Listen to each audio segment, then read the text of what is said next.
మనం కొరింథీ పత్రికను ధ్యానం చేస్తూ ఉన్నాం. గురువారం బైబిల్ పట్టణంలోను, దాని తర్వాత ఆదివారం రెండవ వర్తమానాల్లోనూ మనము కొరింథీ పత్రికనే ధ్యానం చేస్తూ ఉన్నాం. కొరింథీలకు రాయబడినటువంటి మొదటి పత్రిక 11వ అధ్యాయము. మొదటి కొరింథీ 11వ అధ్యాయము.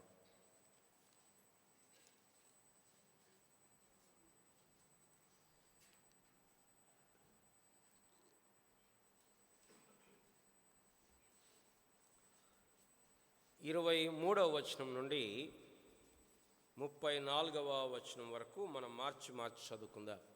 కొరింథీలకు రాయబడినటువంటి మొదటి పత్రిక 11వ అధ్యాయము 23వ వచనం నుండి 34వ వచనం వరకు మనం మార్చి చదువుకుందాం. నేను మీకు అప్పగించిన దానిని ప్రభు వలన పొందితిని. ప్రభు అయిన యేసు తాను అప్పగింపబడిన రాత్రి ఒక రొట్టెనెత్తుకొని కృతజ్ఞతాస్తుతులు చెల్లించి,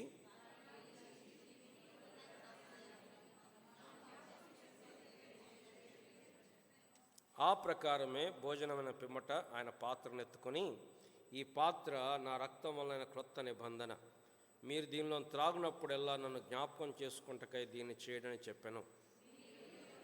ఈ పాత్రను త్రాగునప్పుడెల్లా ప్రభు వచ్చే వరకు ఆయన మనమును ప్రచురించెదరు. కాబట్టి ఎవడు అయోగ్యముగా ప్రభు యొక్క రొట్టెను తినునో లేక ఆయన పాత్రలోనది త్రాగునో వాడు ప్రభువు యొక్క శరీరమును గూర్చి రక్తమును గూర్చి అపరాధియగును. శిష్యుడు తను తాను పరీక్షించుకొనవలెను. అలాగు చేసి ప్రభు శరీరమని వివేచింపక తిని త్రాగువాడు తనకు శిక్షావిధి కలుగుటకే తిని త్రాగుచున్నాడు.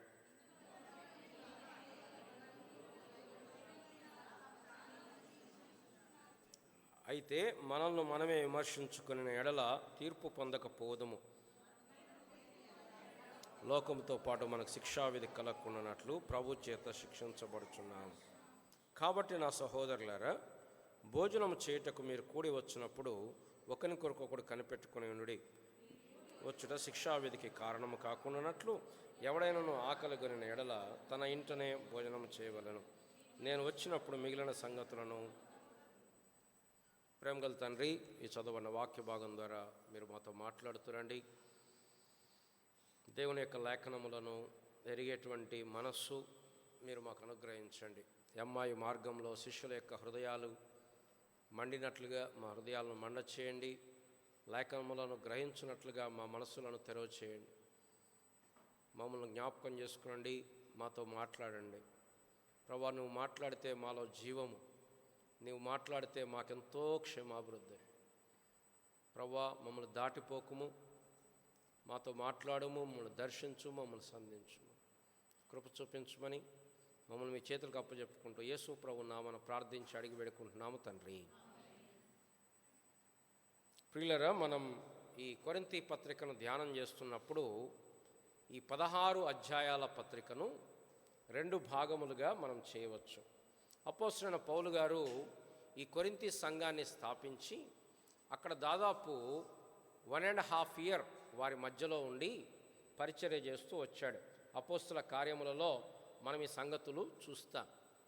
ఆ కొరింథు సంఘాన్ని స్థాపించినప్పుడు ఆ కొరింథు సంఘము అన్యజనులు ఎక్కువగా ఉన్నటువంటి సంఘం కనుక వారు అక్కడ పౌలు గారు వెళ్ళిపోయిన తర్వాత కొన్ని సమస్యలు ఆరంభమయ్యాయి. వీళ్ళు పౌలు గారికి ఒక ఉత్తరం రాశారు. కాబట్టి ఆ ఉత్తరానికి బదులిస్తూ ఈ కొరింథీ పత్రిక రాశాడు. మొదటి 6 అధ్యాయాలు వారి మధ్యలో ఉన్నటువంటి ఇష్యూస్ని అడ్రస్ చేశాడు. 7వ అధ్యాయం నుండి వారు అడిగినటువంటి డౌట్స్ ఏవైతే ఉన్నాయో వాటిని గురించి రాస్తున్నాడు. మొట్టమొదట వారిలో విభజనలు ఉన్నాయి. వారిలో ఒకడు అంటున్నాడు నేను పౌలు వాడిని అంటున్నాడు, ఇంకోటి నేను కేఫా వాడిని అంటున్నాడు, ఇంకోటి నేను అపోల్లో వాడిని అంటున్నాడు, ఇంకొకటి మీరందరు కాదు నేను క్రీస్తు వాడిను అంటున్నాడు. అంటే విభజించుకుంటున్నారు, తమను తాము వర్గాలు చేసుకుంటున్నారు. కాబట్టి దాన్ని అడ్రస్ చేస్తూ పౌలు గారు ఏం చెప్పాడంటే, మీరు సిలువ వైపు చూడండి, సిలువ వేయబడిన క్రీస్తు వైపు చూడండి అని చెప్పాడు. ఇక్కడ మనుషుల వైపు చూడవద్దు, మనుషుల జ్ఞానము చూడవద్దు, మనుషుల యొక్క సంగతులు చూడవద్దు, ప్రభు వైపు చూడండి అని చెప్పాడు.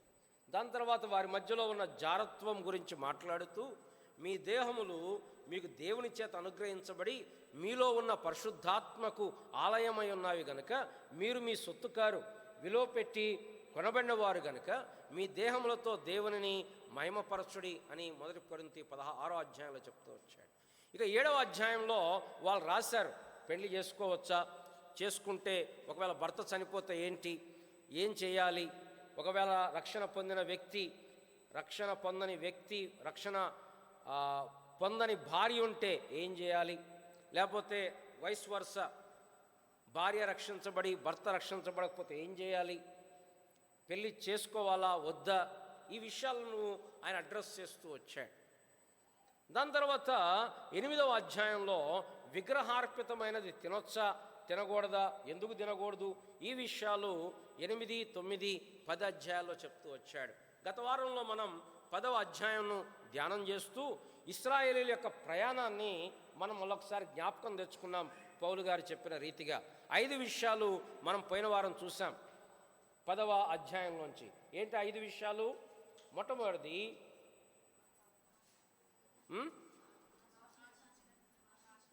వారు ప్రభుకి ఇష్టలుగా ఉండకపోయారు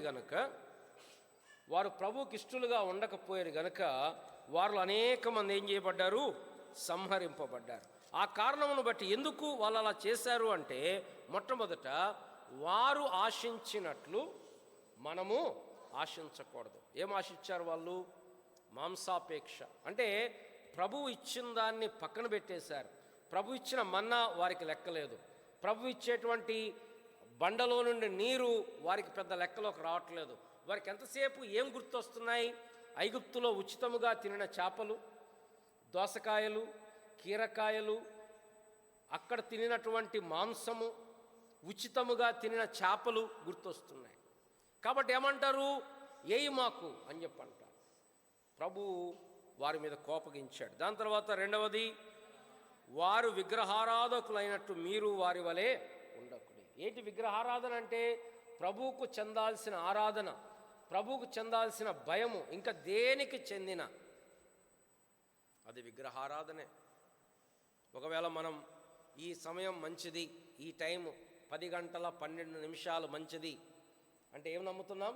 దేవుని కంటే టైం నమ్ముతున్నాం. అదే కదా ముహూర్తం అంటే, అది విగ్రహారాధనే. ఇదిగో కార్డు ఇచ్చేటప్పుడు దానికి పసుపు రాయాలి, విగ్రహారాధనే.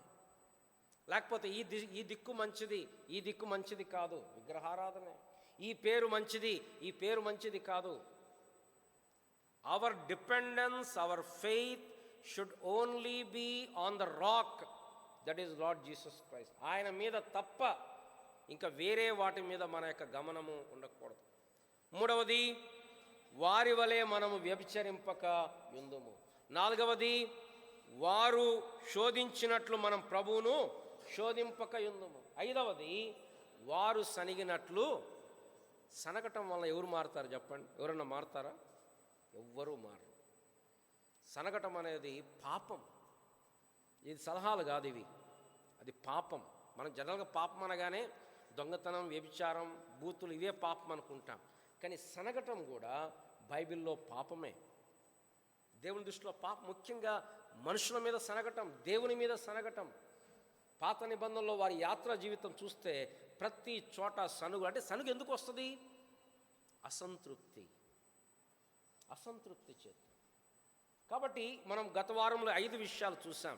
ఇక ముందుకు వచ్చేసరికి పౌలు గారు ఏం చెప్తున్నాడు అంటే 11వ అధ్యాయంలో 2 విషయాలు అడ్రస్ చేశాడు. ఒకటిది అంటే 11, 12, 13, 14 అధ్యాయాలు. ఈ 3 అధ్యాయాలు 3 సమస్యలని వారికి వివరిస్తున్నాడు. ఒకటి, స్త్రీలు ముసుగు వేసుకొనుట అనే అంశం గురించి 11వ అధ్యాయం 2వ వచనం నుండి 16వ వచనం వరకు మాట్లాడాడు. దాని తర్వాత 11వ అధ్యాయం 17వ వచనం నుండి 34వ వచనం వరకు ప్రభు బల్ల, ప్రభు శరీరము, ప్రభు రక్తము, వాటి గురించిన విషయాలు మాట్లాడుతూ వచ్చాడు. ఇక 12, 13, 14 అధ్యాయాలు, 3 అధ్యాయాలు భాషలు, ఆ భాషలు మాట్లాడటం అనేటువంటి ఆత్మ వరముల గురించి మాట్లాడుతూ వచ్చాడు. కానీ ఆల్రెడీ బైబిల్ పట్టణంలో మొన్న పోయిన గురువారము ఈ మొట్టమొదటి విషయాన్ని ధ్యానం చేస్తూ వచ్చాం. స్త్రీలు ముసుగు వేసుకోవాలా వద్దా అనేది ఆ క్వశ్చనే లేదు. అక్కడ ఏం రాయబడింది అంటే, క్రీస్తుకు శిరస్సు దేవుడు, పురుషునికి శిరస్సు క్రీస్తు, స్త్రీకి శిరస్సు పురుషుడు. ఇది అధికార సూచన. దానికి సూచనగా అంటే ఇది కల్చరల్ ఇష్యూ అని పౌలు గారు చెప్పట్లా. ఎందుకంటే ఆయన ఆర్గ్యుమెంట్ ఎక్కడికి తీసుకెళ్ళాడంటే ఆదాము హవ్వల దగ్గర తీసుకెళ్ళాడు. ఏం చెప్తున్నాడు? ముందు పురుషుడు సృష్టించబడ్డాడు, తర్వాత స్త్రీ సృష్టించబడింది. పురుషుని కొరకు దేవుడు స్త్రీని సృష్టించాడు. అదే సమయంలో పురుషుడు వేరు స్త్రీ వేరని లేదు, కానీ వారికి ఇవ్వబడిన పాత్రలు, వారికి ఇవ్వబడిన రోల్స్, రెస్పాన్సిబిలిటీస్ డిఫరెంట్. దేవుడు సంఘములో, కుటుంబములో నాయకత్వం పురుషులకు అప్పచెప్పాడు. దాన్ని స్త్రీలు తీసుకోవాలని ప్రయత్నం చేస్తే దేవుని నియమావళిని, దేవుని క్రమాన్ని తప్పించినట్లు. అంటే దాని అర్థం అణిగిమణిగి పడి ఉండాలని కాదు, కానీ మన పాత్రను మనం గుర్తించాలి. నేటి దినాల్లో చూస్తున్నాం, అనేక చోట్ల స్త్రీ నాయకత్వం అనేది మనం చూస్తున్నాం. సంఘములో బైబిల్ అలా ఒప్పుకోట్లా. పౌలు గారు చాలా స్పష్టంగా చెప్పాడు. గత బైబిల్ స్టడీలో మనం చూస్తూ వచ్చాం. రండి, ఇక 17వ వచనం నుంచి 34వ వచనం వరకు ప్రభు యొక్క బల్ల గురించి మనం చూస్తూ ఉన్నాం. ఈ బల్లలో ఆచరించేటప్పుడు అక్కడ కొన్ని సమస్యలు కనపడ్డాయి. మనం కూడా ప్రతి వారం ప్రభు యొక్క బల్లను ఆచరిస్తాం. కానీ ఈ వారం ఏం చూద్దామంటే, ఎందుకు ఈ బల్ల, దీని ద్వారా మన ఆత్మీయ జీవితంలో జరిగేటువంటి సంగతులేంటి, మనం ఎలా పాలు పొందాలి, ఎందుకు పాలు పొందాలి, పాలు పొందకపోతే ఏమవుతాం, ఒకవేళ పాలు పొందితే ఎలా పాలు పొందాలి, ఎవరు పాలు పొందాలి అనే విషయాలు మనం చూద్దాం. ఉదయకాలం మనం చూసాం, పస్కా పండుగను జ్ఞాపకం చేసుకున్నాం పాత నిబంధనలో. ఇప్పుడు ఇది కొత్త నిబంధన పస్కా. దేవుడు చాలా చోట్ల మెమోరియల్స్ ఉంచాడు, అంటే జ్ఞాపకార్థముగా. కొత్త నిబంధన సంఘములో 2 సాక్రమెంట్స్ కనపడతాయి, 2 సంస్కారాలు కనపడతాయి, 2 యాక్టివిటీస్, ఆచారాలు కనపడతాయి. ఒకటి బాప్తిస్మము, రెండవది ప్రభు యొక్క బల్ల. ఇవి బయటికి కనపడేటువంటి యాక్టివిటీస్. బాప్తిస్మం దేనికి? మన అంతరంగంలో జరిగిన రక్షణ కార్యాన్ని బయటికి వ్యక్తపరచటానికి, సంఘమునకు సాక్ష్యం ఇవ్వటానికి. నేను యేసు ప్రభుతో పాటు చనిపోయాను, యేసు ప్రభుతో పాతిపెట్టబడ్డాను, యేసు ప్రభుతో తిరిగి లేచాను అనే దాన్ని సాదృశ్యముగా నీళ్లలో ముంచబడి పైకి తీసుకొని రావు. ఇది బాప్తిస్మం. లోపల జరిగిన కార్యానికి బయటికి outward expression of inward reality. లోపల జరిగిన కార్యాన్ని బయటికి వ్యక్తపరచడం. బాప్తిస్మము ద్వారా రక్షణ రాదు, బాప్తిస్మం ద్వారా కొత్తగా శ్రమలేమీ రావు. అంటే చాలా, అమ్మో బాప్తిస్మం తీసుకుంటే చాలా శ్రమలు వస్తాయంట. బాప్తిస్మం తీసుకోకపోయినా వస్తాయి శ్రమలకి. నువ్వు బాప్తిస్మం తీసుకున్నావా అయితే తగ్గుతానేమనవు. నువ్వు బాప్తిస్మం తీసుకున్నా తీసుకోకపోయినా శ్రమలు వస్తాయి. ఇంకొంతమంది అనుకుంటారు, యేసు ప్రభు నమ్ముకుంటే శ్రమలు వస్తాయి. కాదని నేను అంటలా. నువ్వు నమ్ముకోకపోయినా శ్రమలు రావా? ఎంత చెట్టుకు అంత గాలి. మనకు కొన్ని కనపడతాయి, మనకు కొన్ని కనపడవు. మనం ఏమనుకుంటామంటే, బయట ప్రజలను చూసి అబ్బా వాళ్ళంతా హ్యాపీగా ఉన్నారు అనుకుంటారు. సోషల్ మీడియాలో వాళ్ళ పోస్టులు చూసి అబ్బా వాళ్ళంతా హ్యాపీగా ఉన్నారు అనుకుంటారు చాలామంది. ఎవరికి ఉండే బర్డెన్లు వారికి బయట కనపడేదంతా నిజం కాదు. వాళ్ళు ఎంతో హ్యాపీగా ఉన్నారని వీళ్ళు బాధపడుతుంటారు. ఈ సోషల్ మీడియాతో వచ్చిన చిక్కది. ఎంత చెట్టుకు అంతగాలి. ఎవరి జీవితంలో ఉండే సమస్యలు మన గురించి ఆలోచించే సమయం ఎవ్వరికీ లేదు. మనం ఏమనుకున్నా ప్రపంచం మొత్తం మన చుట్టే తిరుగుతుంది, ప్రపంచం అంతా మన గురించే మాట్లాడుకున్నారు. ఎవరికి అంత టైం లేదు. మా అంటే ఒక నిమిషం మాట్లాడుకుంటారు, అంతకుమించి 24 గంటలు మన గురించి ఆలోచించేంత సమయం ఎవ్వరికీ లేదు కదా. ఏదైనా షర్టు చినిగింది లేదా మచ్చబడ్డదనుకో ఎమ్మడే దాన్ని మార్చుకోవాలి. లేకపోతే అసలు అదేదో మనం పెళ్ళికి పోతాం, అక్కడేదో చిన్న మరక పడుతుంది, ఎమ్మడది మార్చుకోవాలా. మనల్ని ఎవరు చూడరు. మనం ఏ షర్ట్ వేసుకున్నాం, ఏ షూ వేసుకున్నాం, ఏ బంగారం, ఎవరు పెద్ద పట్టించుకోరు. మన గురించి ఎవరు చూస్తారు? అన్లెస్ ఆ పెళ్ళికొడుకు పెళ్లి కూతురు అయితే తప్ప. అది కూడా ఆ రోజు చూస్తారని, తర్వాత ఎవరు చూడరు. కాబట్టి మన చుట్టూ ఏం జరగట్లా.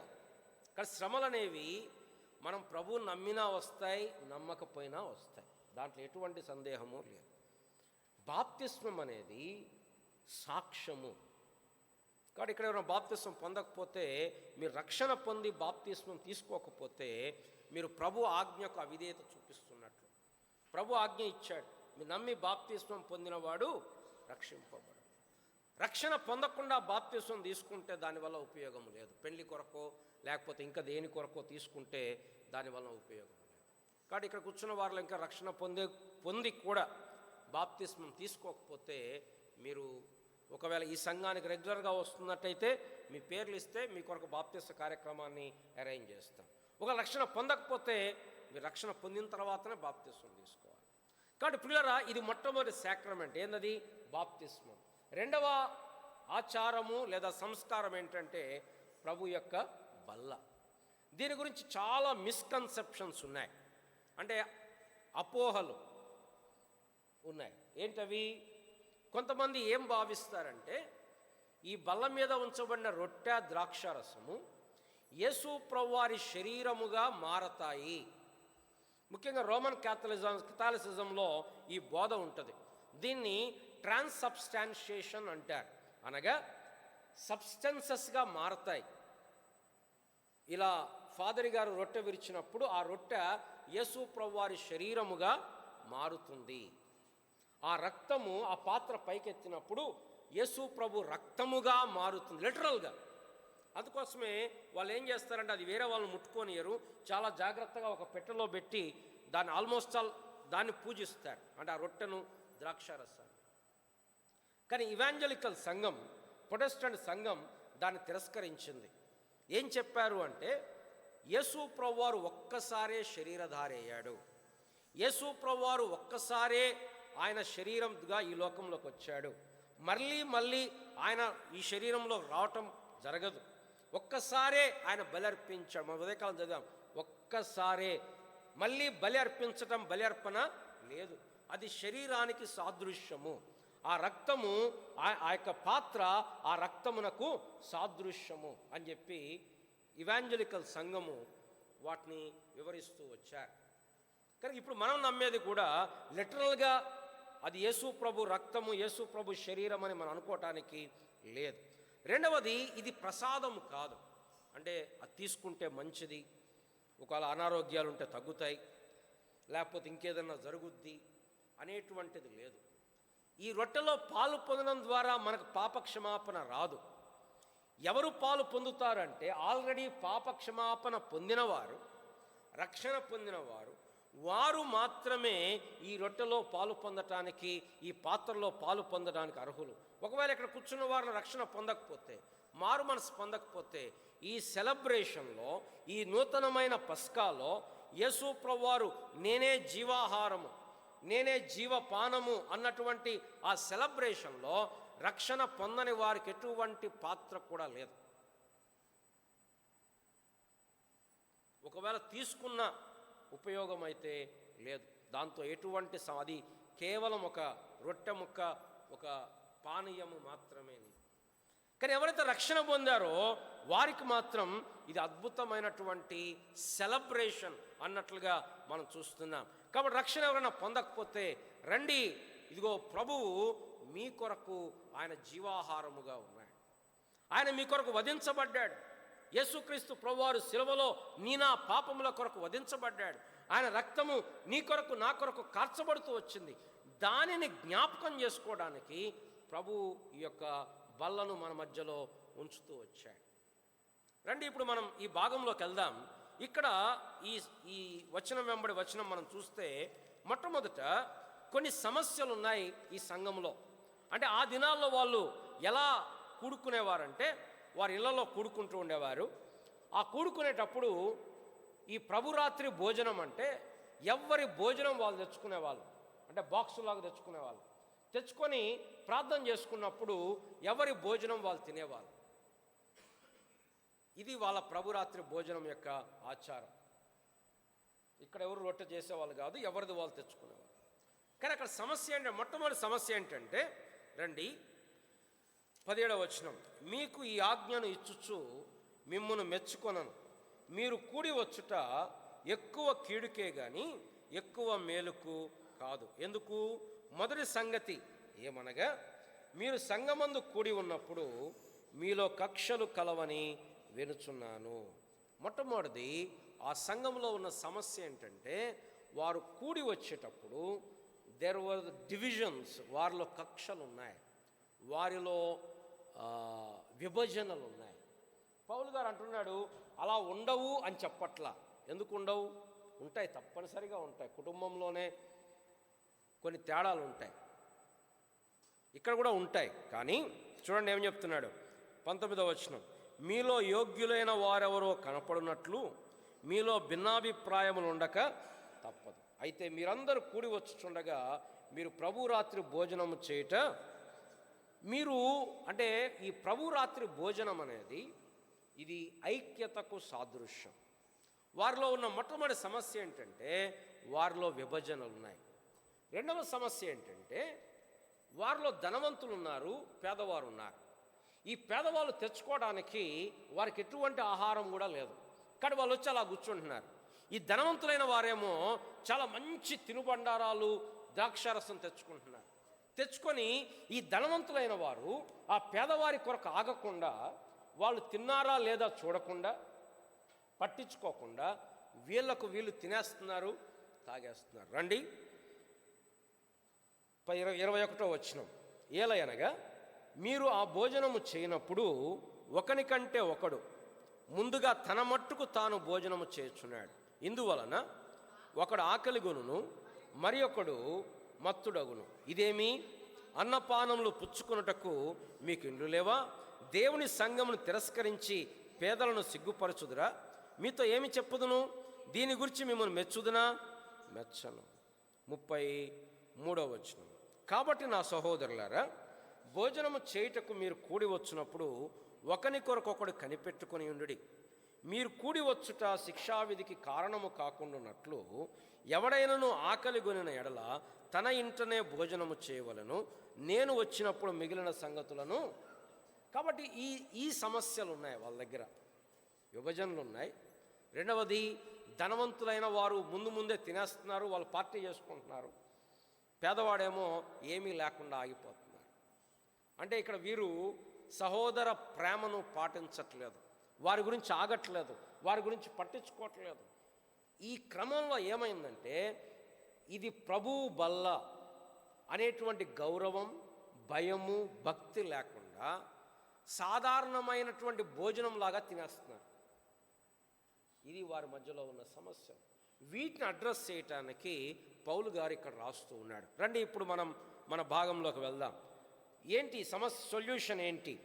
23వ వచనం, నేను మీకు అప్పగించిన దానిని ప్రభువు వలన, the first thing about the table Lord's supper is it is instituted by the Lord. ఇది ప్రభువు వలన అప్పగించబడింది. ఇది మనుషుడు పెట్టిన ఆచారం కాదు. సంఘంలో వండుకొని మనం ప్రతివారం ఇలా చేస్తే బాగుంటుంది అని చెప్పుకుంది కాదు. ఇది ప్రభువు ఆజ్ఞ ఇచ్చినది. మనం ఉదయకాలం చదివే మత్తయి సువార్త 26వ అధ్యాయంలో, ఇది నా శరీరము, ఇది నా రక్తము, మీరు ఇలా చేయండి, డూ ఈ, మీరు చేయండి. కానీ ప్రభు బల్ల మనకు ఆప్షనల్ కాదు. నేటి దినాల్లో ఇది సంఘంలో ఫీచర్ అయిపోయింది. ఫీచర్ అంటే అడ్వాంటేజ్ అనమాట. చెప్తారు కదా, మా సంఘంలో పాటలు బాగుంటాయి, మా సంఘంలో ఇది బాగుంటుంది. అట్లా ఇప్పుడు కొన్ని చోట్ల చర్చ్ పోస్టర్లు ఏం పెడుతున్నారు తెలుసా? ప్రతి వారము బల్ల ఇయ్యబడును. బల్ల లేకపోతే ఏం చేస్తాం? అది ఫీచరా? అదొక అంటే సంఘానికి ఒక యాడెడ్ ఫీచర్ అదేమన్నా? That's part and parcel. అంటే అది చూపించి ప్రజలు రమ్మంటారా? మా దగ్గర బల్ల ఇస్తారు రండి అంటారా? డిస్కౌంట్ ఇస్తారండి. నేను చెప్పేది అర్థమవుతుందా మీకు? షాపులు వాళ్ళు ఏం పెడతారు, 50% డిస్కౌంట్ అని బోర్డు పెడతారు. చర్చిలో వాళ్ళు ఏం పెడుతున్నారు తెలుసా ఇప్పుడు బోర్డు? మా దగ్గర బల్ల ఇయ్యబడును. మీ దగ్గర ఇవ్వకపోతే ఎవరి దగ్గర ఇస్తారు? ఇది ప్రభువు నియమించింది. కొన్నిసార్లు కొన్ని చోట్ల సంఘాల్లో నెలకోసారి పెడతారు, కొన్ని చోట్ల సంవత్సరానికి ఒకసారి పెడతారు, కొన్ని చోట్ల అసలు ఉండనే ఉండదు. కానీ ప్రభు అన్నాడు, మీరు కూడి వచ్చినప్పుడు రండి. ఆరంభ దినాల్లో సంఘం ఎలా చేశారు అంటే అపోస్తుల కార్యములు 2వ అధ్యాయం. అపోస్తుల కార్యములు 2వ అధ్యాయం 42వ వచనం. వీరు అపోస్తుల బోధయందును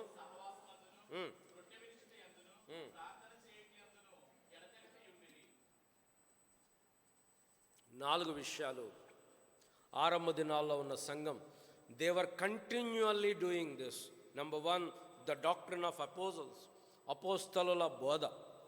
2వది సహవాసము. 3వది రొట్టె విరుచుట. 4వది ప్రార్థన. ఎప్పుడు చేస్తున్నారు వీళ్ళు? రండి 46వ వచనం.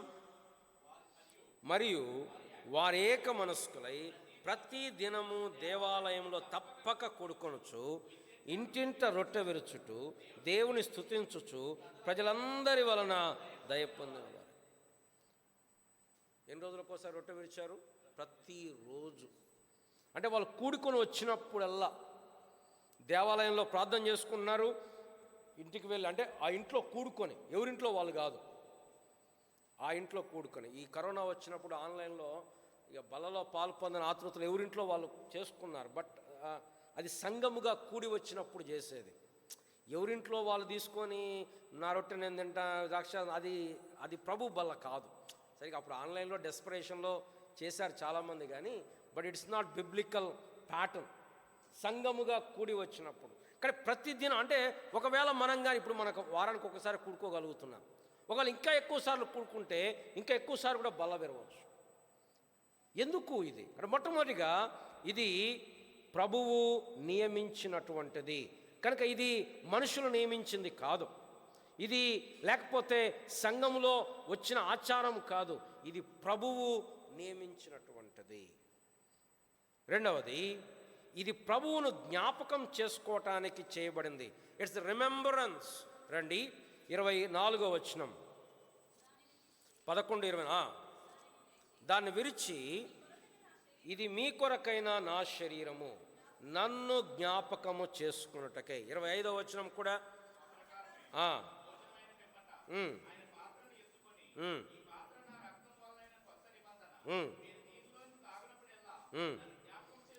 Do ye this in remembrance of me. Number 1, received by the Lord. Number 2, remembrance of Christ. ఈ బల్ల యొక్క ఉద్దేశం ఏంటంటే యేసు ప్రభువును జ్ఞాపకం చేసుకోవటం. మన మనుషులకున్న సంగతి ఏంటంటే మనం త్వరగా మర్చిపోతాం. ఎంత గొప్ప మేలైనా కూడా మనం మర్చిపోతాం. బైబిల్లో పాత నిబంధనలో తన ప్రజలతో దేవుడు మాట్లాడుతూ మీరు మర్చిపోయారు అంటాడు. చాలా త్వరగా మర్చిపోతాం. కనుక దేవుడు ఏం చేశాడు? పాత నిబంధనలు ఏం చేశాడు? ప్రతి సంవత్సరం పస్కా పండుగ ఆచరించాలి. ఏం చేయాలా? పొంగని కూరలతోటి ఆ నిర్దోషమైన గొర్రెపిల్లను చంపి దాన్ని వండి దాన్ని తినాలి. ఆ రోజే తినాలి, మళ్ళీ తెల్లారికి మిగల్చకూడదు. ఒకవేళ మిగిలితే కాల్చేయాలి. ఎందుకు? రేపు మీ పిల్లలు అడుగుతారు. రండి నిర్గమకాండం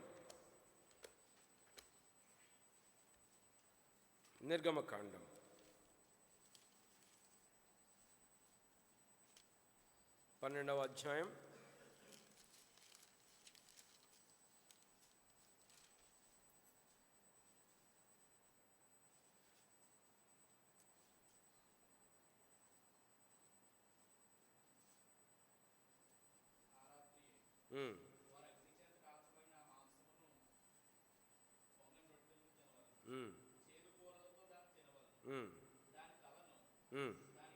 12వ అధ్యాయం 26వ వచనం.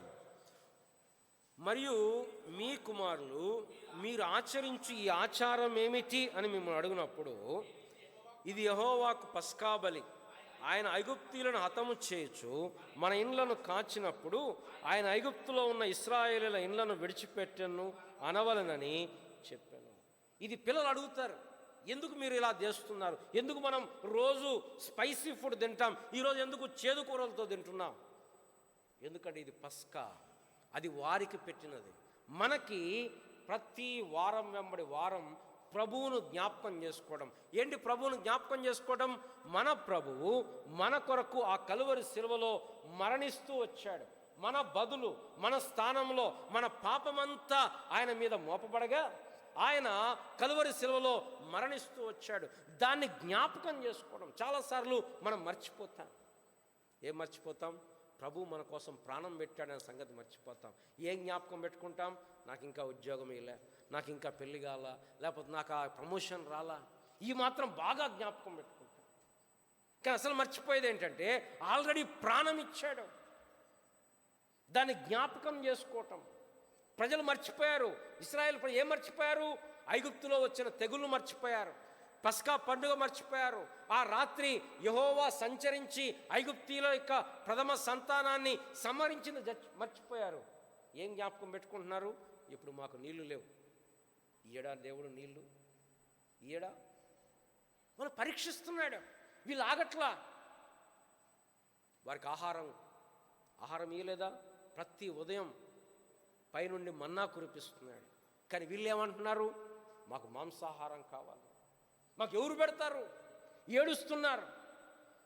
కారణం వారు తమ దేవుణ్ణి, తమ రక్షకుని మర్చిపోయారు. రండి కీర్తనల గ్రంథం, కీర్తనల గ్రంథం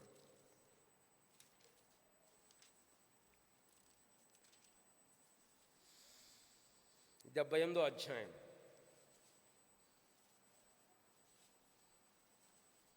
78వ అధ్యాయం 18వ వచనం, 12వ వచనం. ఐగుప్తు దేశంలో సోయను క్షేత్రమందు వారి పితరులు చూచుండగా ఆయన ఆశ్చర్య కార్యములు చేసెను. 18వ వచనం. వారు తమ ఆశ కొలది ఆహారం అడుగుచు అదములో దేవుని శోధించిరి. ఈ అరణ్యములో దేవుడు భోజనం సిద్ధపరచగలడా అనుచు వారు దేవునికి విరోధముగా. కారణం ఏంటి తెలుసా? వాళ్ళు మర్చిపోయారు. చూడ 11వ వచనం. ఆయన క్రియలను, ఆయన వారికి చూపిన ఆశ్చర్య క్రియలను వారు మర్చిపోయారు. మళ్ళీ 36వ వచనం. అయినను వారి హృదయము స్థిరముగా ఉండలేదు, ఆయన నిబంధనను వారు నమ్మకముగా. వారు ఆయన మీద ఎన్ని మారులో తిరగబడరి, ఎడారి యందు ఆయన ఎన్ని మారులో దుఃఖ పెట్టిరి. వారు మర్చిపోతూ వచ్చారు. వారు ఆయన కార్యములను వారు జ్ఞాపకం చేసుకోలేదు. మన జీవితంలో కూడా ఇదేంటంటే ప్రభువును జ్ఞాపకం చేసుకోవటం, ఆయన కార్యమును, శిలువ కార్యమును జ్ఞాపకం. ఇది ఆప్షనల్ కాదు ప్రియులారా, ఇట్స్ కంపల్సరీ. ఆయనను జ్ఞాపకం చేసుకోవటం. నా ప్రాణమా ఆయన చేసిన ఉపకారములలో దేనిని మరువకము. మనం చాలాసార్లు ఏం చేస్తాం, మేము పిల్లలకు చెప్తాం, మీరు రాసుకోండి అంటాం. ఎందుకు? మర్చిపోకుండా ఉండటానికి. మనకిది ప్రభు వల్ల జ్ఞాపకార్థముగా దేవుడు ఉంచాడు. మూడవదిగా చూడండి, ఇది నిబంధన. 25వ వచనం. ఆ ప్రకారమే భోజనం పిమ్మట ఆయన ఆ పాత్రను ఎత్తుకొని, ఈ పాత్ర నా రక్తం వలనైన కొత్త నిబంధన. ఇది నిబంధన, ఇట్స్ ఎ కవెనెంట్. పిల్లరా, పాత నిబంధన క్రియలతో కూడిన నిబంధన, కొత్త నిబంధన కృపతో కూడిన నిబంధన. ఈ నిబంధనను జ్ఞాపకం చేస్తున్న అగ్రిమెంట్ ఏంటా నిబంధన? యేసు ప్రభువారు మన పాపములన్నిటినీ పరిహరించాడు. ఇప్పుడు మన మీద దేవునికి కోపము లేదు. రక్షణలో జరిగిందేంటి? మన పాపమంతటిని యేసు ప్రభు పరిహరించాడు కాబట్టి ఇప్పుడు దేవునికి మన మీద కోపము లేదు. తండ్రి తను ప్రేమించు కుమారుని శిక్షించు రీతిగా మనం శిక్షిస్తాడు. కానీ ఒక న్యాయాధిపతి ఒక నేరస్తుని శిక్షించినట్లు మనల్ని శిక్షించాడు. కారణం, మనం దేవుని పిల్లలమైన. ఇది ఆ నిబంధనను జ్ఞాపకం చేస్తుంది. అంతేకాదు 26వ వచనం. మీరు ఈ రొట్టెను తిని ఈ పాత్రను త్రాగునప్పుడల్లా ప్రభు వచ్చు వరకు ఆయన మరణమును is the proclamation of his death until he comes. Past టెన్స్లో ఆయన మన కొరకు చనిపోయాడు, ఫ్యూచర్ టెన్స్లో ఆయన మన కొరకు రాబోతున్నాడు. ఆ వచ్చేంత వరకు ఆయన మరణమును ప్రకటిస్తున్నాం. ఆ బలలో పాలు పొందడం ద్వారా ఏం చెప్తున్నామంటే, ఇదిగో నా ప్రభువు నా కొరకు మరణించాడు, నా ప్రభువు నాకు బదులు నా స్థానంలో మరణించాడు. ఇప్పుడు ఆయనే నాకు జీవాహారము, ఇప్పుడు ఆయనే నాకు జీవపానము, నేను ఆయనలో ఐక్యత కలిగి ఉన్నాను. ఇది మనం ప్రకటిస్తున్న సత్యం. ఎవరు చెప్పగలుగుతారు? రక్షణ పొందిన వారు చెప్పగలుగుతారు. రక్షణ పొందని వారు ఏం చెప్పలేరు. మొట్టమొదట ఇది ప్రభు వలన పొందినది. రెండవది ఇది జ్ఞాపకార్థము చేయబడుతున్నది. మూడవది ఇది నిబంధన, ఇట్స్ ఎ కోవెనెంట్. నాలుగవది ఇది ఆయన మరణమును ఆయన వచ్చేంత వరకు ప్రకటించటం. ఆయన వస్తున్నాడు అనే విషయాన్ని నీకు నాకు జ్ఞాపకం చేస్తుంది. ఒకనాడు మన ప్రభు రాబోతున్నాడు, మనము ఆయనతో పాటు వెళ్ళిపోబోతున్నాం, ఆయన భూమి మీదకి రాబోతున్నాడు. ఆయన రెండవ రాకడ అది ఎప్పుడైనా జరగవచ్చు. ఇది మన సత్యమును జ్ఞాపకం చేస్తుంది. మరి ఎలా పాలు పొందాలి అంటే, మనం యోగ్యులముగా పాలు పొందాలి. యోగ్యత అంటే అర్థం ఏంటి? మొట్టమొదటిది మనల్ని మనం పరీక్షించుకోవాలి. 27వ వచనం.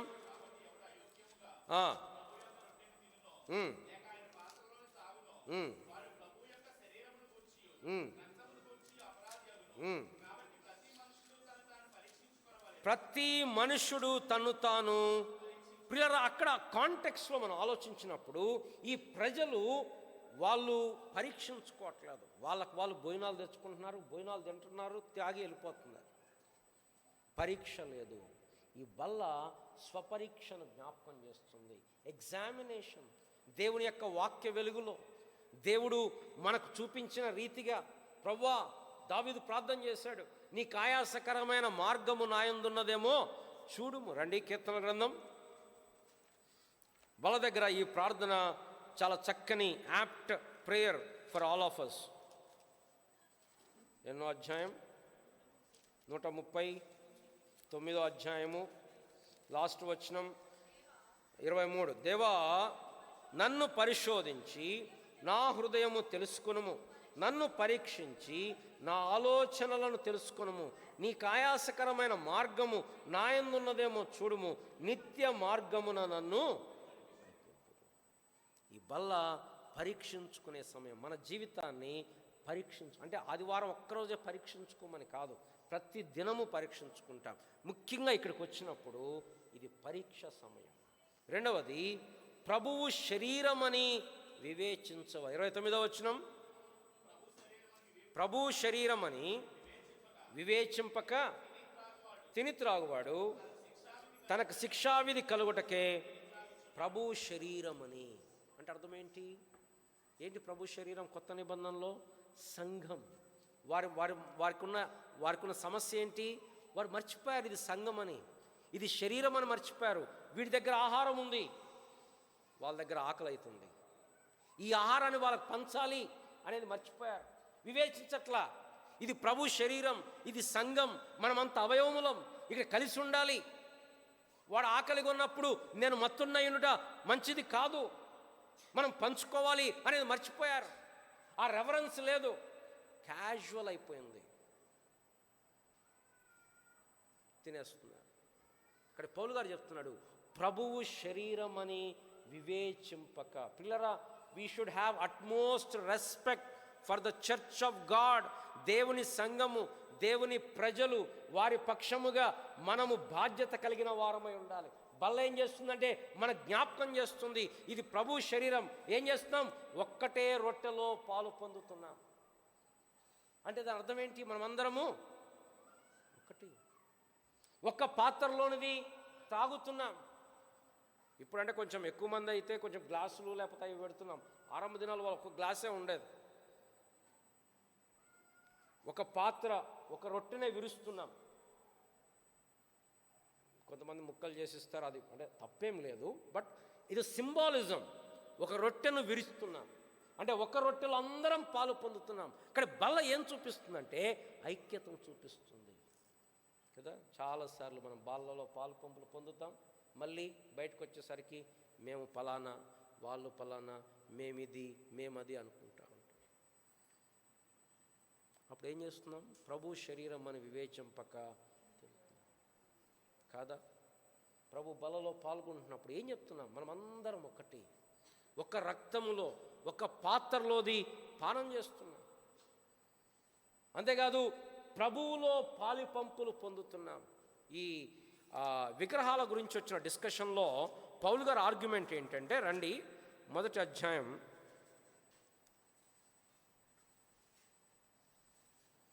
10వ అధ్యాయం 17వ వచనం, మనమందరము ఆ ఒకటే రొట్టెలో పాలు పుచ్చుకొనుచున్నాం. రొట్టె ఒకటే గనుక అనేకులమైన మనము ఒక్క శరీరము, వీఆర్ ఆల్ వన్ బాడీ. అందుకోసం మనం చెప్పుకుంటూ ఉంటాం, ప్రతి విశ్వాసి సంఘములో భాగమై ఉండాలి. మనం ఏం చెప్తున్నాం? ఒక్క శరీరము అని చెప్తాం. సరే, ఇక్కడ ఇంకో కాన్సెప్ట్ కూడా ఉంది. ఏంటి ఆ కాన్సెప్ట్? అది 16వ వచనం, మనము దీవించు ఆశీర్వచనపు పాత్ర. ఈ పాత్ర ఏం పాత్ర? అది ఆశీర్వచనపు పాత్ర.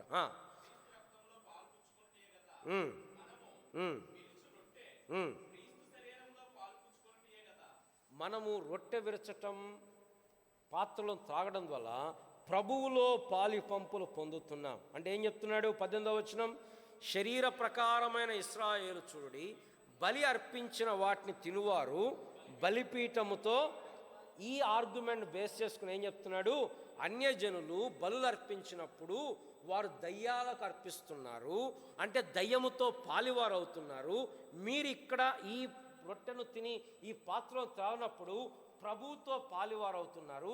కానీ ప్రభువుతో కలిసిన మీరు మళ్ళీ దయ్యాలతో ఎట్లా కలుస్తారు? ఇది రెండిటి కుదరదు. కాబట్టి మీరు ఉంటే ఇక్కడన్నా ఉండాలి అంటున్నాడు.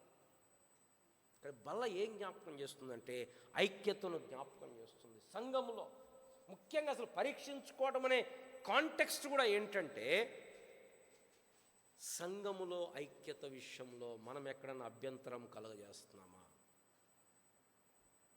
అభ్యంతరములు రాక మానవు, కానీ అభ్యంతరములు ఎవరి వలన వచ్చునో వానికి వి షుడ్ నాట్ అఫెండ్. కానీ కొత్త నిబంధనలు మనం చూస్తున్నాం, గతంలో ధ్యానించాం. మన జీవితం మన కొరకు మాత్రమే కాదు. రండి మొదటి కొరింథీ 10వ అధ్యాయం, మొదటి కొరింథీ 10వ అధ్యాయం 31వ వచనం. కాబట్టి మీరు భోజనము చేసినను పానము చేసినను మీరేమి చేసిన సమస్తమును దేవుని మహిమ కొరకు చేయుడి. యూదులకైనను గ్రీసు దేశస్థులకైనను దేవుని సంఘమునకైనా అభ్యంతరము మన వలన దేవుని సంఘములో అభ్యంతరము రాకు. ప్రభు శరీరం అని వివేచించి మనము తిని త్రాగాలి, యోగ్యముగా పాలు పొందాలి. వాళ్ళు అక్కడ అయోగ్యంగా పాలు పొందుతున్నారు కాబట్టి వారికి కొన్ని శిక్షావిధి చెప్పాడు. ఏంటా శిక్షావిధి? వారు అయోగ్యంగా పాలు పొందితే ఏం జరుగుతుందంట? ఇందువలన మీరు బలహీనులై ఉన్నారు, మీరు రోగులై ఉన్నారు, మీరు చాలామంది అది అయోగ్యంగా పాలు పొందితే. మరి యోగ్యంగా పాలు పొందితే నంబర్ 1 వారు బలహీనులు అయ్యారు. యోగ్యంగా పాలు పొందితే మనం ఏమవుతాం? బలవంతులమవుతాం, పోషించబడతాం. ఇవి సాదృశ్యముగా ఉన్నప్పటికీ యోహాను సువార్త 6వ అధ్యాయం చెప్పబడిందే, నా శరీరము తిని నా రక్తము త్రాగువాడు నా యందు నిలిచి ఉన్నాడు. ఐక్యతను చూపిస్తూ ఉంది, ఆయనతో పాటు ఉన్న ఐక్యతను చూపిస్తుంది. ఆ నిబంధనను మన కమిట్మెంట్ రెన్యువల్ అవుతుంది. ఆరంభ దినాల్లో సంఘం వాళ్ళు ఇదే నమ్మారు. మనం బలలో పాలు పంపులు పొందినప్పుడల్లా మన కమిట్మెంట్, ప్రభు పట్ల మనకున్న కమిట్మెంట్ రెన్యూవల్ అవుతుంది. మనం ఆత్మీయంగా బలపరచబడతాం, పోషించబడతాం, ఆత్మీయంగా స్థిరపరచబడతాం. అందుకోసం బలకు దూరంగా ఉండకూడదు, బలలో పాలు పంపులు పొందాలి. కానీ ఎలా పొందాలి? యోగ్యముగా పాలు.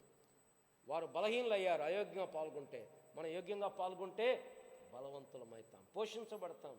వారు రోగగ్రస్తులు అయ్యారు, మనం ఆరోగ్యవంత ఆత్మీయంగా స్థిరపరచబడతాం, మనం జీవము కలిగి ఉంటాం. అందుకోసమే పౌలు గారు చెప్తున్నాడు, మీరు యోగ్యముగా పాలు పొందడి. కనుక పిల్లరా మనం ముగిద్దాం. బల్ల మనకి ఏ జ్ఞాపకం చేస్తుందంటే సంఘములో ఐక్యతను జ్ఞాపకం చేస్తుంది. సంఘములో అందరూ ఉంటారు, అందరూ ఒక రకంగా ఉండరు, ఒక్కొక్కరు ఒక్కో రకంగా ఉంటారు. కాబట్టి మనకేం కావాలా? దీనత్వం కావాలి, ఓపిక కావాలి, సహనం కావాలి, సంఘంలో ఉండడం, ఇతరుల గురించి భారం కలిగి ఉండడం, వారి గురించి ప్రార్థన చేయటం, వారి గురించి సంఘం అనేది ఇది స్టేడియం కాదు, అందరు వచ్చి చూసేసి వెళ్ళిపోవడానికి. ఇది శరీరము. రెండవది, ఆత్మీయమైన సిద్ధపాటుతో పాలు పొందాలి, ఆయన జ్ఞాపకం చేసుకోవాలి. మూడవది, ఆయన మరణమును ప్రచురిస్తున్నామనేది ఉంది. అంతేకాదు, ఎప్పుడైతే మనం ఇటువంటి వైఖరితో కలిగి ఉంటామో, బల్ల అనేది ఆరాధన సమయం.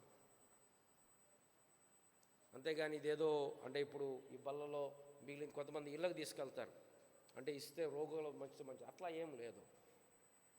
ఇంకోటి, బల్ల ద్వారా మనకు పాప క్షమాపణ. అందుకోసం మనం నీ రక్తమే శుద్ధీకరించును అనే పాట పెద్దగా బల్ల దగ్గర పాడకూడదు, ఎందుకంటే అక్కడ శుద్ధీకరణ కాదు, అది ఆత్మీయమైనటువంటి సాక్రమెంట్ అది. కానీ పిల్లరా, ఎవరైతే రక్షణ పొందారో వారి జ్ఞాపకం చేసేది ఏంటంటే ఇది ప్రభు వలన మనం పొందినది, ఇది మనుషుల ఆచారం కాదు. రెండవది, ఇది నిబంధనను, ఇది ఆయనను జ్ఞాపకం చేసుకునేది. మూడవది, ఇది నిబంధనకి సాదృశ్యం. నాలుగవది, ఆయన మరణమును ప్రకటిస్తూ ఉన్నాం. కానీ పాల్గొనేటప్పుడు ఎలా పాల్గొనాలంటే మనల్ని మనం పరీక్ష చేసుకోవాలి, ప్రభు శరీరాన్ని జ్ఞాపకం చేసుకోవాలి, ప్రభు శరీరం అని వివేచించాలి. అప్పుడు యోగ్యంగా పాల్గొంటే ఆత్మీయంగా మనం స్థిరపరచబడతాం, బలపరచబడతాం. ఇది సెలబ్రేషన్. ఇది పొందకుండా ఆగిపోండి, ఇది మీరు ఇలా పొందొద్దు అని చెప్పడానికి లేదు. ఇది సెలబ్రేషన్, ఇది విందు, ఇది రాజుగారి యొక్క విందు. ఆయన తన శరీరాన్ని మన కొరకు విందు చేశాడు.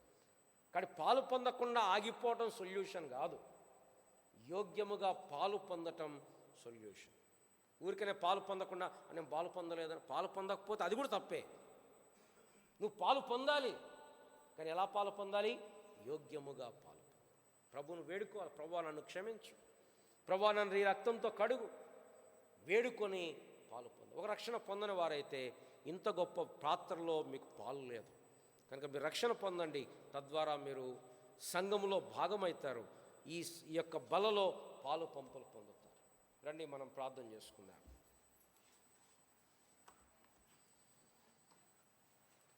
ప్రేమ కలిగిన మా ప్రియ పరలోకపు తండ్రి, ఈ సమయంలో 1 కొరింథీ 11:17 నుండి 34 వచనాలు మేము చూస్తూ వచ్చాం. ప్రభు బల్ల, ఈ నూతనమైన పస్కా, కొత్త నిబంధన పస్కాను మేము చూస్తూ వచ్చాం. మా కొరకై మీ శరీరము, మీ రక్తము, మీ ప్రభా మీరు మాకు ఉంచుతూ వచ్చారు. సాదృశ్యంగా ఉన్న రొట్టె, ద్రాక్షారసంలో పాలు పొందడం ద్వారా మేము నీలో ఐక్యత కలిగి ఉంటున్నాం. మేము నిన్ను ఆహారముగా, పానముగా కలిగి ఉంటున్నాం. మీకు వందనాలు, స్తోత్రాలు. మీలో ఐక్యతకు, మీతో కంటిన్యూయల్ ఫెలోషిప్కి సాదృశ్యముగా ఉన్న ఈ బలను బట్టి వందనాలు, స్తోత్రాలు. ఈ బలలో పాల్గొన్నప్పుడల్లా నిన్ను జ్ఞాపకం చేసుకోవటం, నీ మరణమును ప్రచురించటం మీరు మాకు నేర్పించండి. యోగ్యంగా పాలు పొందడం ద్వారా మేము నీలో ఇంకను వేరుపారి స్థిరపడటానికి కృప చూపించండి ప్రభువా. దీని కొరకు అనేక మంది ఎన్నో త్యాగాలు చేస్తూ వచ్చారు. ఇప్పుడైతే మేము స్వేచ్ఛగా, ధారాళంగా పాలు పంపులు పొందుతున్నాం. నీకు వందనాలు. మీరు మాకు సహాయం చేయండి, మా మనసులను తెరవండి, యోగ్యంగా పాలు పొందిన కృప చూపించమని యేసు ప్రభు నామమున ప్రార్థించి అడిగి వేడుకుంటున్నాము తండ్రి. అలాగే మోకాళ్ళ మీద ఉండి మనల్ని మనం పరీక్ష చేసుకుంటూ, ప్రభు శరీరాన్ని జ్ఞాపకం చేసుకుంటూ మనము ప్రభు యొక్క బలలో పాలు పంపులు పొందుదాం. నేను మీకు అప్పగించిన దానిని ప్రభు వలన పొందితిని. ప్రభు అయిన యేసు తన అర్పింపబడిన రాత్రి ఒక రొట్టెనెత్తుకొని కృతజ్ఞతాస్తుతులు చెల్లించి విరిచి, ఇది మీ కొరకైన నా శరీరము, నన్ను జ్ఞాపకం చేసుకుంటకై మీరు దీనిలో తీసుకొని తినని సెలవిచ్చను. ప్రేమ కలిగిన మా పరలోకపు తండ్రి, మా కొరకై విరవబడిన మీ శరీరమును బట్టి వందనాలు, స్తోత్రాలు. దీనిలో పాలు పొందడం ద్వారా నీ వలె, నిన్ను పోలి, నీతో ఐక్యత కలిగి జీవించటానికి, ప్రభువా నీ మరణను ప్రచురించడానికి సహాయం చేయమని యేసు ప్రభు నామమున ప్రార్థించి అడిగి వేడుకుంటున్నాము తండ్రి. ఎవరైతే